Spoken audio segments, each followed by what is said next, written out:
A ex-primeira-dama Michele Bolsonaro criticou a conduta do ministro Alexandre de Moraes do STF por barrar inicialmente o pedido de transferência de Jair Bolsonaro a um hospital particular. A solicitação da defesa ocorreu depois que o ex-presidente sofreu uma queda em sua cela na Superintendência da Polícia Federal em Brasília. Durante conversas com jornalistas, Michele afirmou que o marido está sendo negligenciado. Nesse sentido, demonstrou indignação com a demora das autoridades em responder ao caso e vamos ouvir a fala da Michele Bolsonaro. As pernas saíram da cama e ele não acordou, então ele não se lembrava de nada. Então, assim, ele tem risco de queda, né? A questão do ministro ter colocado no relatório que não houve agravamento do estado de saúde dele, mas essa questão ele tem que ser acompanhado em casa. Ele tem o refluxo, ele passou por uma cirurgia de 12 horas, ele não tem uma alimentação mais como a nossa, a alimentação dele tem que ser fracionada. Ele tem esse cuidado que eu tenho com ele à noite, quando ele tem as apneias, eu estou sempre ali ao lado virando ele, as crises de soluço, enfim, ele precisa de um enfermeiro, na verdade, ali dentro do quarto. Ele está sendo negligenciado, ele está sendo torturado, ele está num quarto trancado, que só pode ser aberto quando ele tem que tomar medicação. A primeira medicação do dia às 8 horas da manhã. Isso nos preocupa. Se eu pudesse, eu ficaria ali sentada, eu não posso fazer nada. Eu peço a Deus para que proteja ele e livre ele de todo mal. Mas é uma mancha para a instituição se acontecer alguma coisa com meu marido. Mais uma vez, não é possível que mais uma vez vai ter sangue de inocente na mão do excelentíssimo ministro e do Gonê. Da revolta, ouvir a Michele Bolsonaro reclamando uma situação em que, André, e apelo a você, eu li hoje que a 6ª turma do Superior Tribunal de Justiça, no HC, é habeas corpus? HC? Habeas corpus 597-978/PA. Não sei o que é PA, deve ser do Pará? Pode ser. Decidiu que é dever do Estado prestar a devida assistência médica àqueles condenados que dela necessitarem, especialmente os presos que ostentam saúde fragilizada. Ou seja, tem um habeas corpus do STJ. Aí eu vi também que a responsabilidade do preso é do diretor do presídio, não do juiz. Sim. Então, o que está acontecendo? Eles estão tratando de ver quanto demora para Bolsonaro morrer? Porque está claro. Eu acho que sim. Eu acho que sim. Não tenho outra resposta. Veja, primeiro que nem era Moraes que devia estar tratando disso. Era um juiz de vara de execução penal, né? Então, já começa aí. O Moraes, ele não é juiz de tudo, né? Ele acha que ele é. Né? Mas ele é um juiz de festa junina. Eu acho que é. Igual padre. Eu acho que ele é um juiz de festa. Embora tenhamos aqui o nosso padre. O padre que é veio, ele mostrou muito bem que ele não é padre de festa junina. Ele é um padre de verdade. Mas a gente tem no Moraes um juiz de festa junina. E, aliás, de festa junina mesmo, porque o STF não foi atrás daquela fala do Moro em festa junina, que falou do Gilmar. É verdade. Eles são mesmo juízes até de festa junina. Mas o ponto aqui é o seguinte: quem devia estar tratando disso, quem cuida da execução da pena, se vai para lá, se vai para cá, é um juiz específico. E por que tem que ser um juiz específico? Porque precisa ser um juiz do local onde a pena está sendo executada. Por quê? Porque você precisa saber a situação do preso, precisa estar próximo, precisa saber como ele cumpre, como ele não cumpre, enfim, precisa ter acesso aos advogados, precisam estar com acesso a esse juiz. Como é que você vai ter acesso ao Moraes?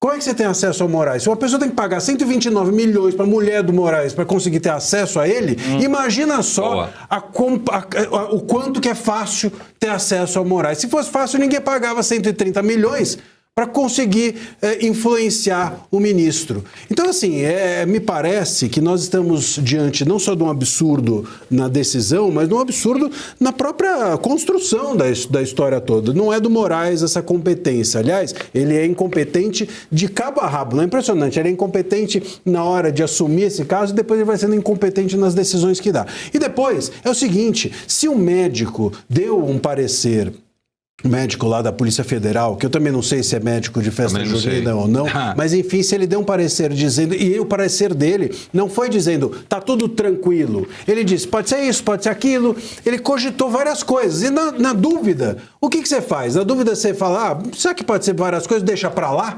Eu queria muito saber se fosse a mulher do Moraes ou se fosse o filho do Moraes, que tivesse um diagnóstico de traumatismo craniano leve, pesado, não interessa, traumatismo craniano.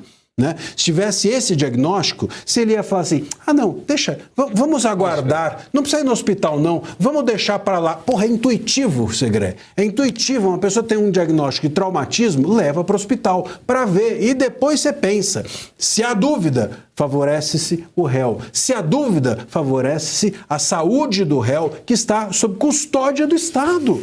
Então, se acontece algo nesse meio tempo, é responsabilidade do médico, juridicamente, como você está mencionando, mas é responsabilidade também do Moraes, que age de forma absolutamente incauta nesse caso, no mínimo, né? Para não dizer dolosa, para não dizer que é uma intenção política de fazer o Bolsonaro sofrer, ser humilhado, não sei lá, mas se não é até morto, né? Porque eles não querem que o Bolsonaro influencie nas eleições. Morto não influencia. Claro. Então, esse me parece ser o cálculo político que está sendo feito. Tanto que saiu algumas notícias na semana passada dizendo o seguinte... A prisão domiciliar humanitária do Bolsonaro vai ser concedida, segundo ministros falaram reservadamente a jornalistas, depois das eleições. Quer dizer, ou seja, o cálculo é político, o cálculo é não permitir que o Bolsonaro em casa fale, influencie, converse, esteja com esse e aquele. Isso é desumano, a gente não está só falando de direito. Então, do ponto de vista jurídico, está errado porque ele não era o juiz competente. Segundo, porque ele deveria, na dúvida, conceder que ele fosse ao hospital. Tanto que agora autorizou. Você autorizou agora que ele fosse ao hospital? Então por que não autorizou ontem? Porque quem autoriza agora sem uma alteração fática relevante, sem uma alteração na saúde, é porque está assumindo que errou. Então, na dúvida, autoriza. Ele erra como na competência, ele erra como juiz. Ele só acerta, entre aspas, para aqueles que estão fazendo o cálculo político, que é neutralizar o Bolsonaro, humilhar o Bolsonaro, colocar o Bolsonaro dentro de um lugar de tamanha fragilidade que ele não consiga mais ser alguém relevante politicamente. Diga. Não é só o Bolsonaro, ele fez a mesma coisa com o Daniel Silveira. Daniel Silveira quase perdeu a perna. Sim. Na prisão, estava com a perna inteira roxa e ele pedindo um laudo para ver se tinha fisioterapeuta dentro do presídio que estava o Daniel Silveira. Eu nunca vi ter fisioterapeuta dentro de qualquer sistema prisional. Né? Um outro preso. Então, o que ele quer fazer não é só tirar o Bolsonaro do cenário político, mas é essa necessidade de humilhar os presos favoritos dele. Ele faz com Felipe Martins, ele fez com Daniel Silveira, ele agora está fazendo com Bolsonaro, ele tenta ser o bastião da democracia.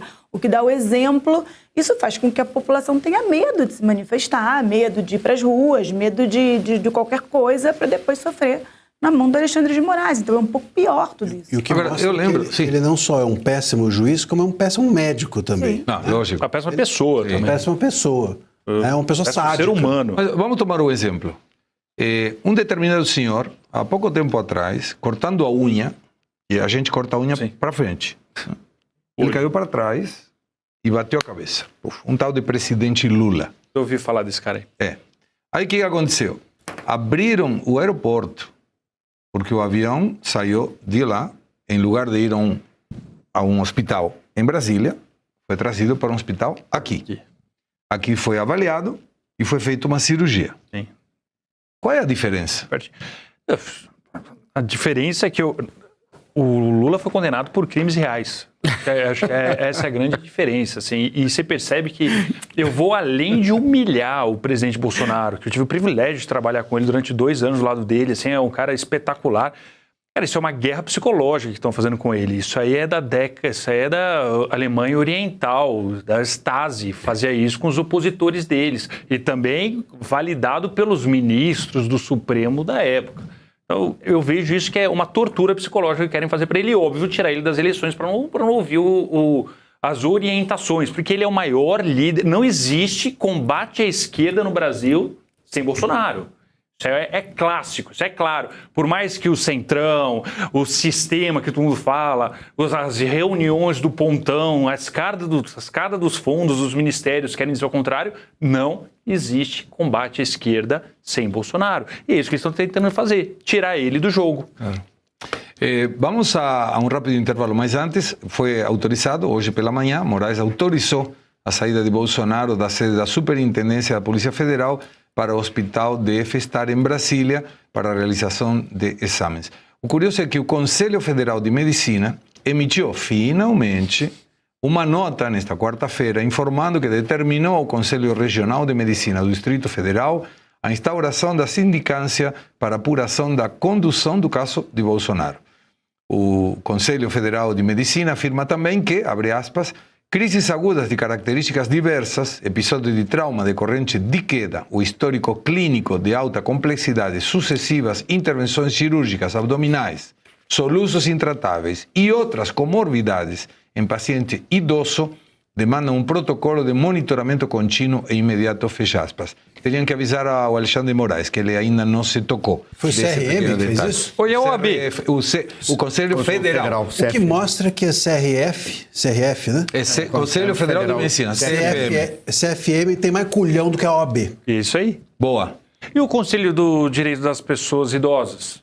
Não, e os direitos humanos. Não, eles gostam de falar conselho, direitos dos manos, Dos né? manos, Não, o Bolsonaro não é dos manos.